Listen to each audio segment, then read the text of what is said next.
and the project team led by Rebecca Love. I'm also told by staff that registrations for today's forum are around nearly 60. So welcome everyone, great to have so many faces here and voices on the line. This includes representatives from the Victorian and Commonwealth Government, so the Department of Environment, Land, Water and Planning, the Australian Energy Regulator and the Australian Energy Market Commission, businesses such as WindConnect, Energy Intelligence, Energy Action, Agility, CIS, On-Site Energy, Hydro Tas, ENRG Consulting, and I'm sure there's a few others as well, so sorry if I've missed you. We've also got individual consumers and consumer representative groups such as the Energy Water Ombudsman Victoria and Consumer Action Law Centre. Everyone for your time today. Please be aware this forum is being recorded, including your comments and questions as well as any chats. That will just enable people to be able to, who haven't been able to attend today, to view that forum at a later date on our website. If you've been on Zoom before, you may be aware, but I'll just run through it if you haven't. You can use the chat function if you touch the bar at the bottom and bring up chat on the side. You can use that function to type a question during the presentation, and if you do so, we'll collate your questions during the 10-minute break and respond during our Q&A session. I'm not sure what that means if you're on the phone, but I'm sure you can make yourself aware to the team if you want to make a question. You can also raise your hand function during the Q&A session, and we'll aim to respond to you that way. If we're unable to respond today, we'll take your question on notice and aim to provide a response with the presentation slides, which will be made available on our website. Even after today's public forum, there's also an opportunity for further engagement. You can have your say via Engage Victoria, where you can post a question, provide a general comment, respond to our questions or upload a submission. And you can also email us at retailenergyreview@esc.vic.gov.au. Submissions to our draft decision close on the 15th of June 2020, and we will aim to release our final decision in July. At this stage, it's proposed also that maximum prices will be implemented 1 September 2020. So what I'll do today is just briefly outline our role and our work in energy. And I think was I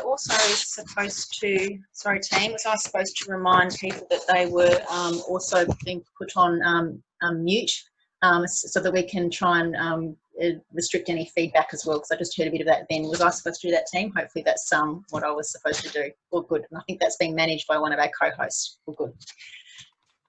So Dean Wickington, the Senior Regulatory Manager of our Price Monitoring and Regulation Division, will talk about the intent of the project and its background after I've had a bit of a talk about our role and our work in energy. Our project lead, Rebecca Love, will talk you through the draft decision, explaining the new price, who it will apply to and when it will be implemented.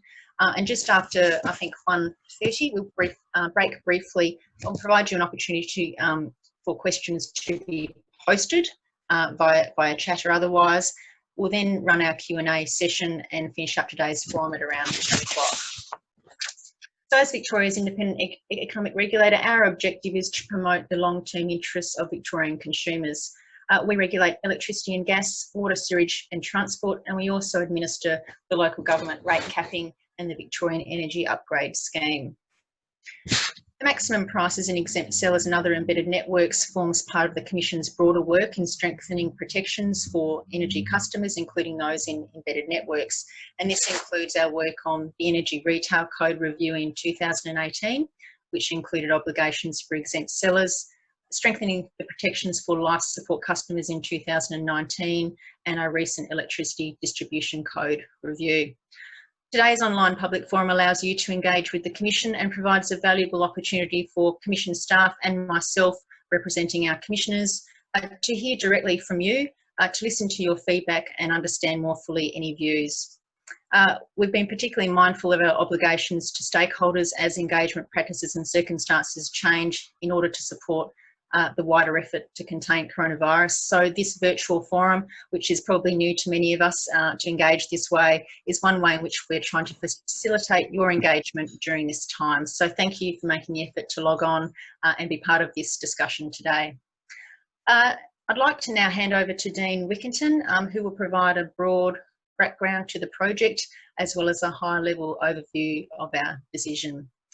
Over to you, Dean. Thank you.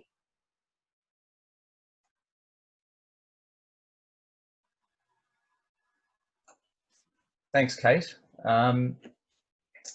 Just before Rebecca gets into the detail on our draft decision, I'll be providing a bit of context around our role. The Commission's been tasked by the Victorian Government to formulate a maximum price that exempt sellers can charge customers in embedded networks. It's our first review of prices for embedded networks, but it does build on a lot of the work we've done on something called the Victorian Default Offer, which many of you will be aware of, for electricity prices that came in 2019. The Victorian Default Offer, that's a price we set for the standing offers provided by electricity retailers, and the intent of that is to provide a reasonably priced electricity option for customers that's also based on an efficient price. But our role here and what we're discussing today is the decision around the maximum prices for embedded networks, and we need to do that that is in a way that's consistent with the requirements of something called the General Exemption Order 2017, which governs our role. The exemption order does a few things, but it does outline the activities that are exempt from the requirement to hold a retail license. So there are certain electricity providers that must have a retail license, but the exemption order specifies some exemptions to that. And it also gives the power to the Commission to formulate a maximum price for exempt sellers. And it did have a pricing rule in there that specifies the maximum prices that embedded networks can be charged, a benchmark to the local area retailer's standing offer. And in 2019, though, the exemption order was amended. It froze those maximum prices to that of standing offers that were in place in late May 2019. And those amendments that were put through in 2019 also confirmed that the Commission, when coming up with the maximum price for embedded networks, that we have to have regard to commercial market data and any other matter that we consider relevant. So just quickly, what is an embedded network? Embedded networks are sites like apartment buildings, shopping centres, caravan parks and retirement homes, where an operator buys electricity and on-sells it to customers within the network. The operator is known as an exempt seller, and they're exempt from holding the licence to sell electricity. There are other types of selling arrangements, like multiple activity exemptions, and we'll touch on those a bit later at the forum. Through our process so far, we have had a few queries around what is meant by maximum price, so I'll just briefly cover that before we hand over to Rebecca around our draft decision. A maximum price sets a limit or cap on the price that exempt sellers can charge customers for the sale of electricity. Exempt sellers can charge at or under the maximum price, but they can't charge above it. The maximum prices already apply to exempt sellers under the exemption order that's in place, and what our decision is doing is considering whether we should adjust the current level of prices that apply to which categories of customers the prices would apply to. Just in terms of the scope of our work, it is around pricing, so we don't cover off on enforcement and compliance matters, but we do note that compliance with the conditions and all other customer protections do come under the Commission's work program. Thanks for your time. Rebecca, it's now over to you to run through the draft decision. Yes, thanks, Dean, and thank you to everyone who's tuned in today for your interest and engagement in our decision-making process. My name is Rebecca. I'm a regulatory analyst here at the Commission.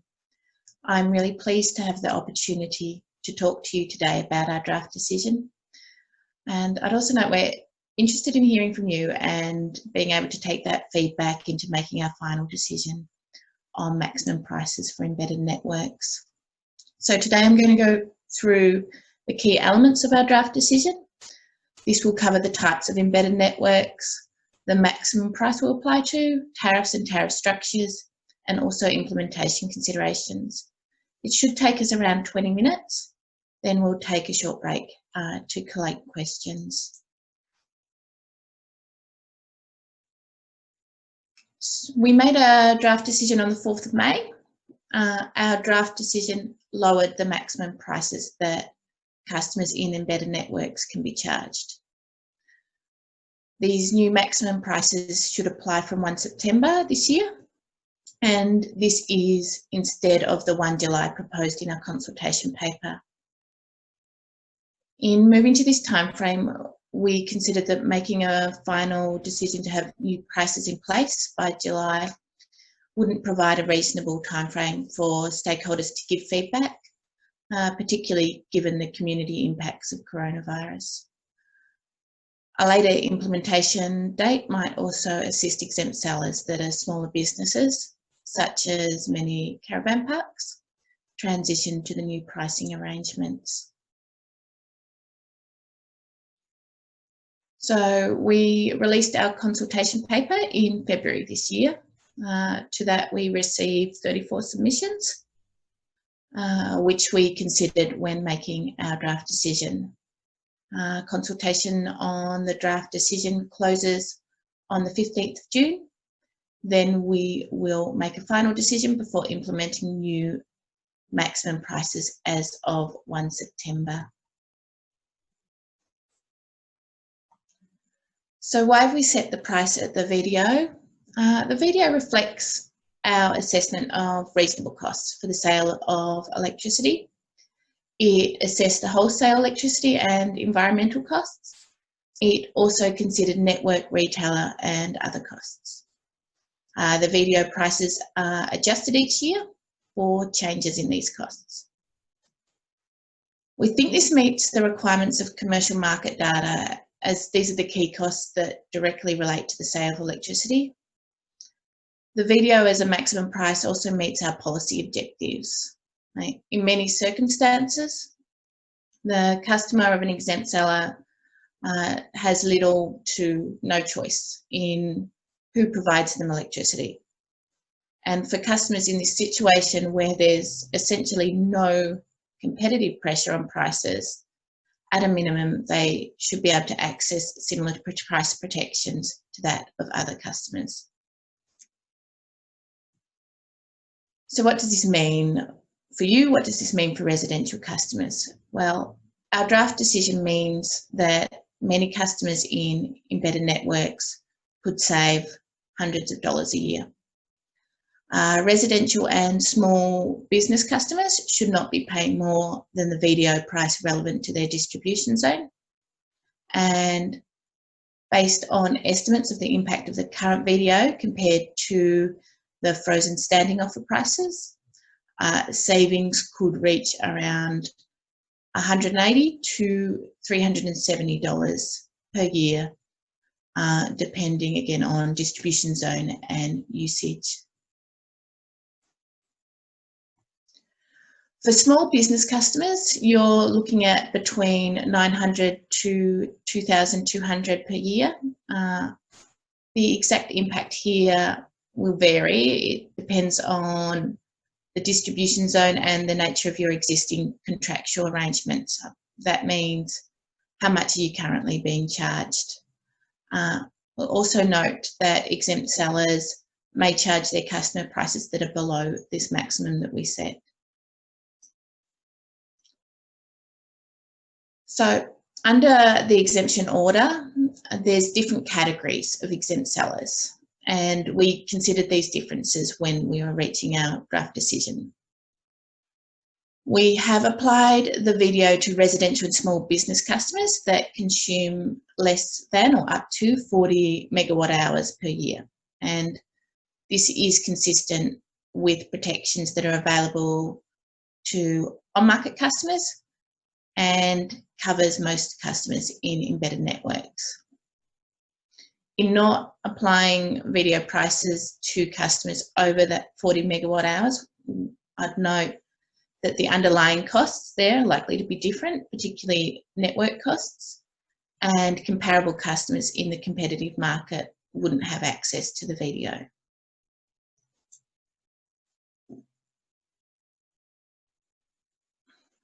While our new prices apply to most exemption categories, there are a few categories in which the new maximum doesn't apply. These are limited to very specific cases, which we are happy to chat to in the question and answer session. Where we haven't applied the VDO, maximum prices will continue to be the current frozen maximum prices.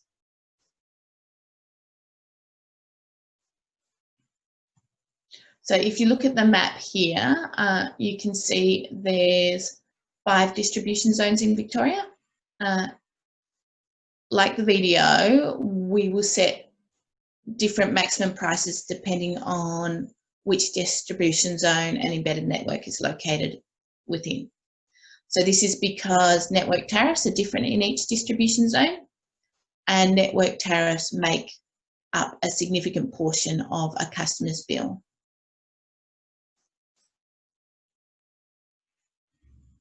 So if you look here at some of the most common tariff types you might find, it's our view that a flat tariff structure will meet the needs of most customers in an embedded network. It provides simplicity for customers. It reflects the structure of tariffs that are currently levied to most customers within an embedded network, and it doesn't require any changes to metering.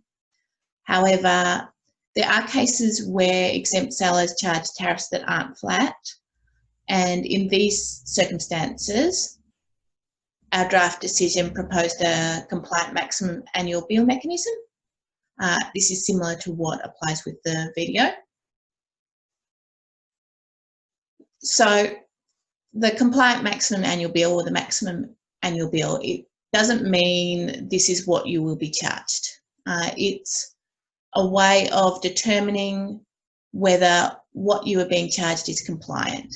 It uses a reference amount based on an average customer's consumption.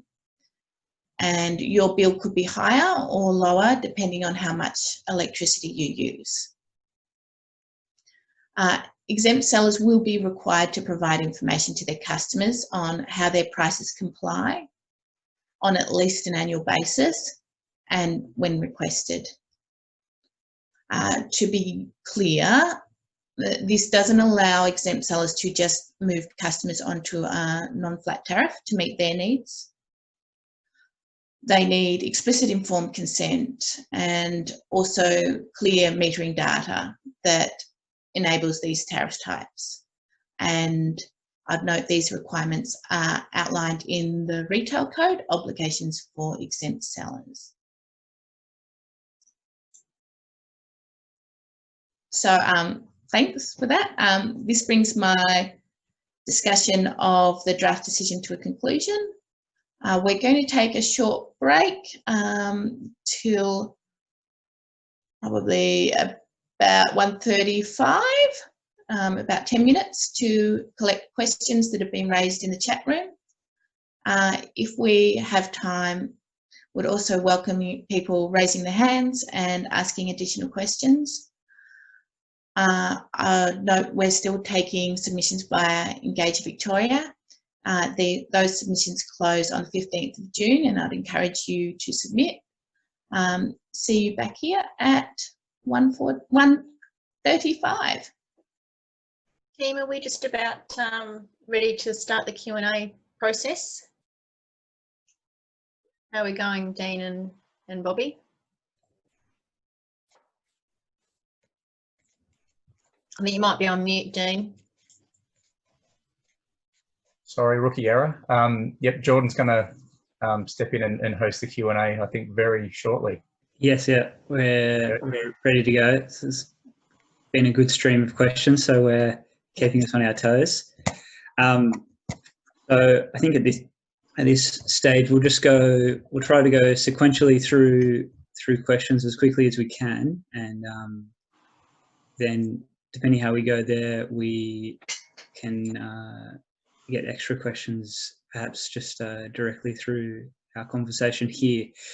So the first one is around from Jake Lilly from Consumer Action, around why households should pay more than the VDO to wait a few more months for fair prices, given that this has been known about since 2017. I think I'm not sure if Dean or Rebecca, you were going to take this one. I can comment on this one. It's a good question, and one we thought about quite a lot. Really, it was around recognising the context we're in and providing everyone, all stakeholders, with sufficient time to consider our draft and for us to consult on it. So we just thought at the time that getting something out to have in place by 1 July, allowing for all the implementation, was probably a bit too soon. So we did, in our draft decision, put that out as a start date of the 1st of September. And we didn't go any later just because of that reason. I think someone asked before on the phone around, but we didn't want to go any later than that just because of the customer benefits of doing something as soon as we can. But just we were cognizant of that, providing, I guess, sufficient time for stakeholders to input to our draft before we made a final. Thanks, Jordan. Great, thanks, Dean. So then next one, we have a question from Neil around how will the customer know if the facility is using below 40 megawatt hours per year? I can give a quick answer to this one to keep us going. So that's the customer is the one consuming 40 megawatt hours. So it's whether the customer uses that amount of electricity, so they don't need to know what the overall facility is using. So the next question from Active Utilities, it's got a few parts to it. So we'll try to work through them. And I think, Rebecca, are you happy to take a part of this, and maybe Dean or I can jump in as needed as we go along? Yeah. I think here, my general response to your question is that we need to focus on our policy objectives and customers in this instance. And at a minimum, customers within an embedded network should be able to access a reasonable price. So if those costs of an embedded network are much higher, the question then becomes who should be wearing those costs, and is that customers who don't have access to alternative or competitive providers? Dean, do you want to add a bit more to that?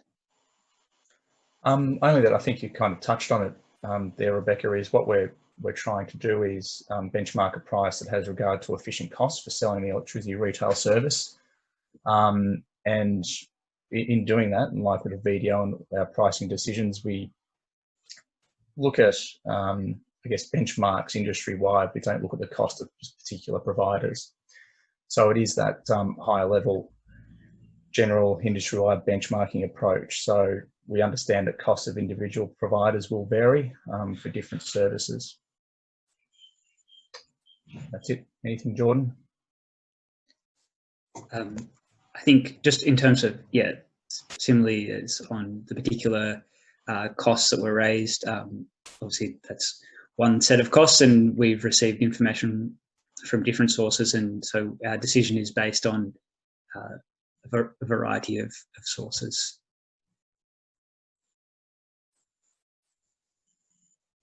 Sorry, I accidentally muted myself. So the next question we have is, sorry, it's from Jake again on in relation to solar purchase arrangements and community schemes that that in some circumstances may have higher costs. So why have we allowed the possibility that those people, as part of those arrangements, may pay a higher price than the VDO? Rebecca, you going to respond to this one? Happy to. Thanks, Jake. So I think here is that we'll note that these customers, first of all, that they do have pricing protections available. The reason we haven't applied the video prices as such to these customers is our understanding that these are competitive type arrangements where things are being provided behind the meter, so behind the meter type arrangements. In these circumstances, we haven't applied the video, and also we thought that there is potential that they offer value to the customer over and above that video price. But we're very interested in hearing more from you on that perspective, Jake, and would very much welcome you making a submission on that. Great, thanks, Rebecca. So the next question is from Lawrence Earlham around how sellers would demonstrate compliance around, I assume, their prices. So there isn't, I guess I just started talking to this, I could finish off. There isn't a specific gazettal requirement, but under the general exemption order, there are requirements around providing information to customers, and that's sort of at least once a year. So I think our draft decision kind of talks to that being something that we would expect exempt sellers to do to show that their prices meet that. And there's also, if we think there's more needs to be done, the ESC can request information to be provided under the general exemption order as well. So that's sort of how we have seen that playing out. A question from Fraser Main around how did we rationalise the risk of non-payment by occupants and the debt collection constraints? Rebecca, I'm not sure if you had something, or Dean.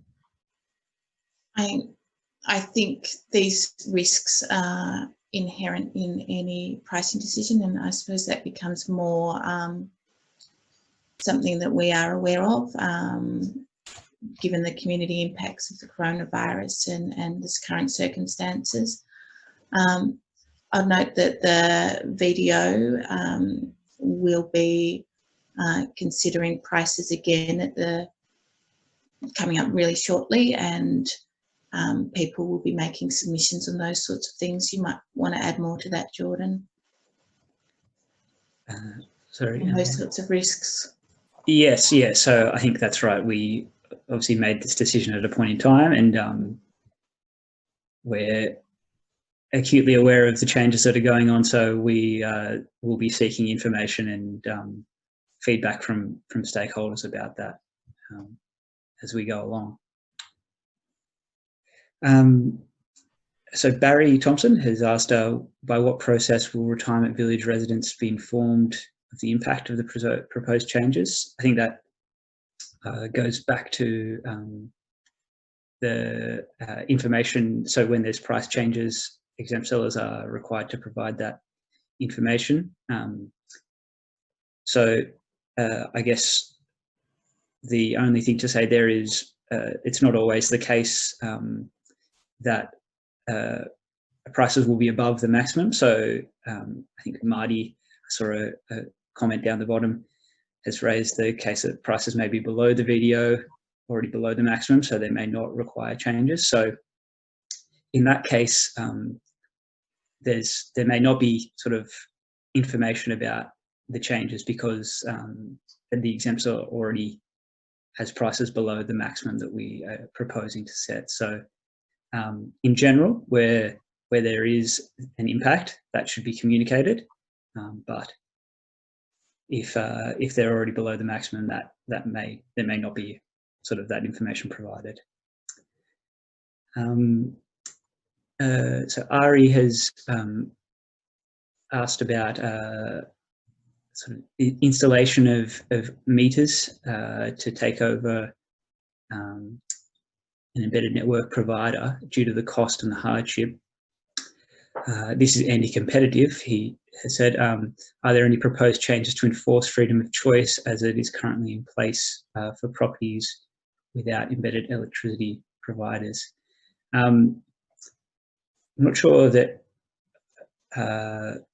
that's necessarily something our pricing decision deals with, or that we have the powers to implement. I'm not sure, Dean or Rebecca, if there's anything else you want to add. That I think Not in our remit, Jordan, that's right. yeah. Okay, we'll keep pushing along. So Neil has asked about addressing service charges in more detail. I think that there is and then Barry has also asked about supply charges in the next one down. I think there's been a few questions around that. Rebecca, did you want to respond to those? I'm happy to. I think our maximum prices decision is setting a maximum price as such, and it isn't looking at those things, that specific issue. I would note that there are protections under the Residential Tenancies Act, and also the national framework has requirements around what can and can't be charged for those sorts of supply charges. Yeah, and also the Ombudsman is another option that customers can take if they're having those sorts of issues. Great, thanks, Rebecca.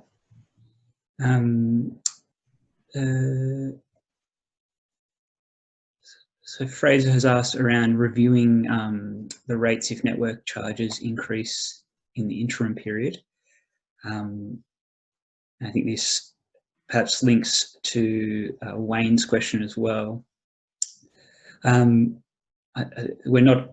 don't think we're aware of plans to change network charges in the coming few months at least, but certainly we would be seeking to make sure our decision is sort of for maximum prices for embedded networks is linked to the VDO. So if the VDO does change, then that would set the new rate, which is similar to the process that had applied up to this point, where it was capped at the local area retailers' standing offers, and they could change them every 6 months. So at that point, exempt sellers were having to, I guess, review those and make sure their prices aligned with those anyway. So it shouldn't, I guess, we don't see that this would increase the changes compared with what had previously been the case. Shannon has asked, how should a seller demonstrate compliance with the old max price cap for large customers, particularly given large customers usually access unbundled price plans with network tariffs, campaign demand charges. So Dean sort of mentioned compliance, that we're sort of not dealing with that specifically here. And so I guess the response is, however you currently do that, that's how you should continue to do that. That our draft decision sort of doesn't dictate specifically to that for large customers. I don't know if anyone else had anything to add on that.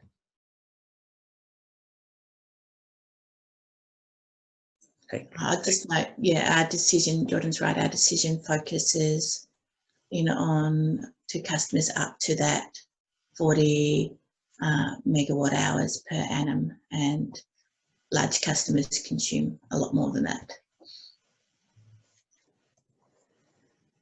So we have Hannah has asked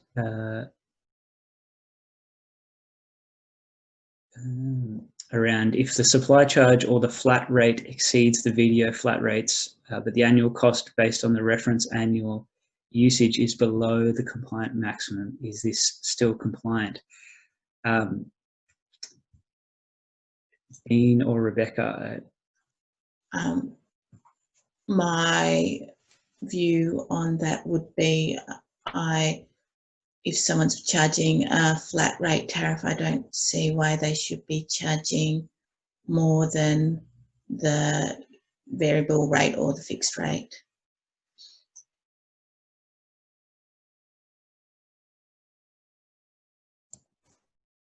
Okay, thank you, Rebecca.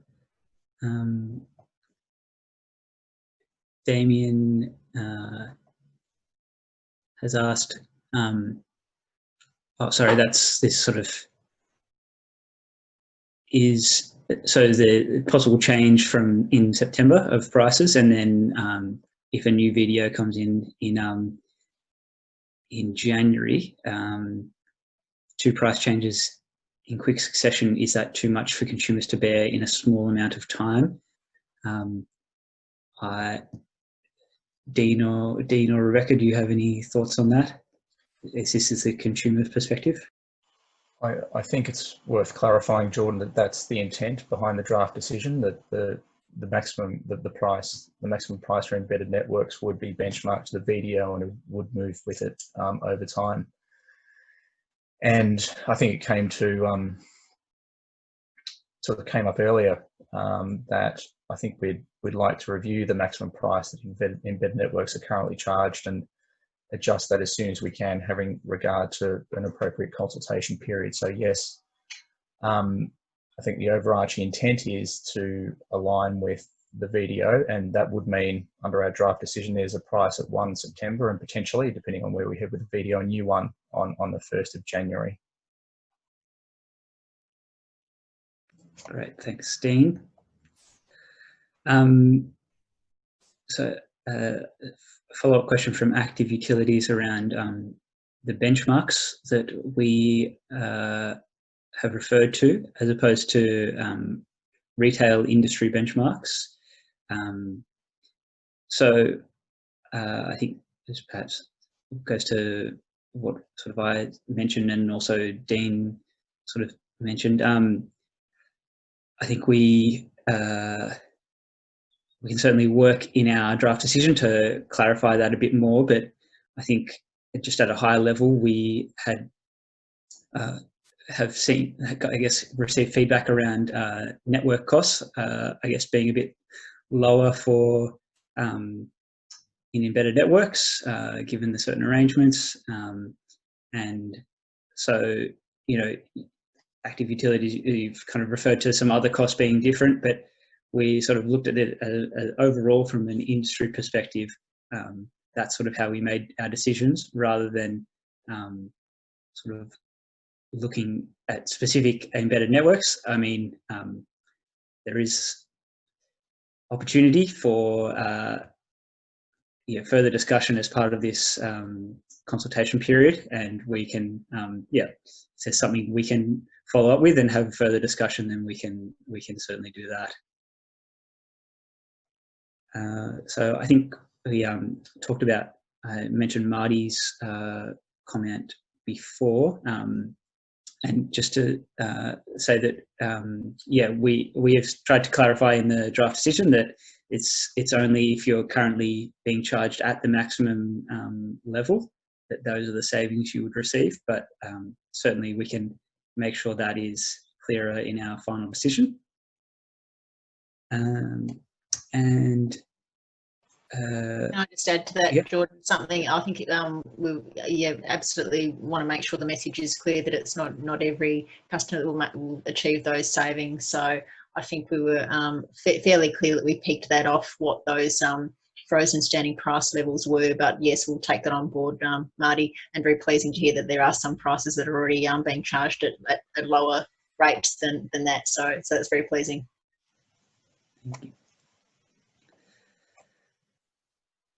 So yes, we've got to, Fraser, maybe this might be a good opportunity.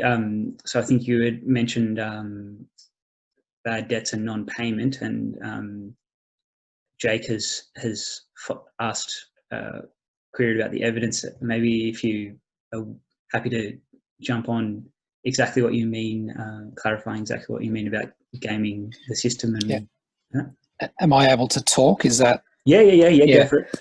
Yeah. So the point I'm trying to make is that there are occupants who will get together in a building and I guess give false information or other things and deliberately avoid paying their power bill because of the regulatory constraints that are there. So that's certainly something, and obviously in the current environment, for as many people that do need help, there are people out there who are using it to avoid paying debts at the same time. And the question really was around the fact that that needs to be considered in any pricing framework. If that's not the price, then perhaps there needs to be an adjustment to some of the constraints around chasing those debts down. Obviously, direct debit, and there's various mechanisms there. But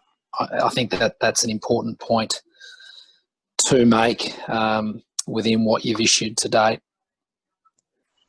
Okay, yeah, that's certainly, if I guess in terms of making a submission to this consultation and any specific evidence you can provide on that, that would be handy for us. And as the kind of situation develops and new I guess changes arise, we're trying to keep up to speed as much as we can. So we're happy to do that.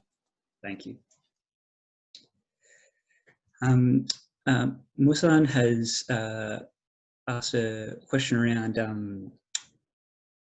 the LNSPs. I assume we're talking about the local network service providers, so the distributors are offering relief to small businesses and residents, but not to embedded network tenants, and how would exempt operators access rebates to ensure customers aren't disadvantaged?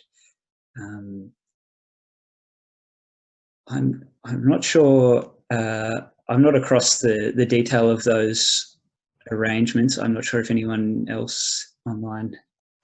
I think, Jordan, if I could just pop in there, I think that's probably outside of what we can talk about today in terms of maximum prices for embedded networks. I'm very aware of that ENA relief package and the matters that have been discussed between the distributors and retailers in relation to that package. So that's probably outside what we can talk about today. But I absolutely understand the pressures that retailers and exempt operators are facing during these very challenging times. So happy to perhaps not the forum to talk about all of the ins and outs and the different ways in which that package may or may not apply. But interesting, challenging times for sure. Yes, and certainly if there are the areas where you feel like the more relief may need to be provided, certainly taking that up with the policymakers who are in charge there is probably the best option. It's probably outside our scope of this decision.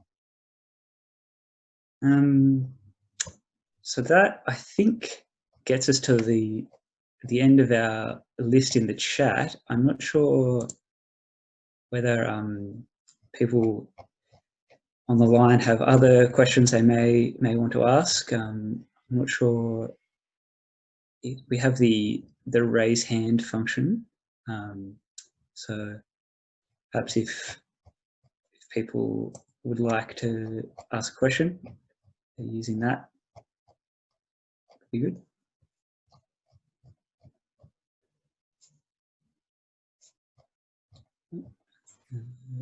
So I think Jake, has raised his hand. I'm not sure if, go for it, Jake. Thank you. I just wanted to say in general, as a general comment, we're very pleased with where the ESC is heading with this decision, and it has taken a while to get here, but it is going in the right direction. So just wanted to throw that in as a general comment. Thank you. Appreciate it. Hello, it's Wayne from Network Energy. I can't see a screen. Yeah, go for it, Wayne. Yeah. So on the 1st of January 2021, just for my clarity, what would be the embedded network maximum price? I'm not sure, Dean or Rebecca, if you wanted to cover this, or are you happy for me to talk to it? I'm happy for you to talk to it, Jordan. Go for it, Jordan. Sure thing. I think this is part of our decision. There's a couple of ways this may work. So we could make a decision that is linked to the VDO price determination, so that whenever the VDO changes, these prices would just change in line with that, or we could subsequently make a new decision for the maximum price for embedded networks at the same time as the VDO, any new VDO prices came in. I mean, those are a couple of options that probably aren't detailed in our draft decision. So perhaps if there's some particular feedback that you would like to give on sort of the process, then that would also be appreciated. Thank you.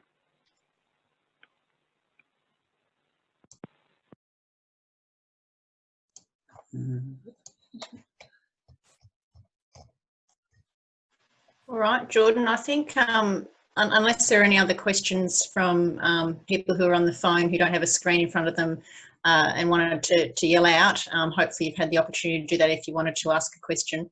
I think that's probably almost time to wrap up, team. Are you happy for me to do that? Sure thing.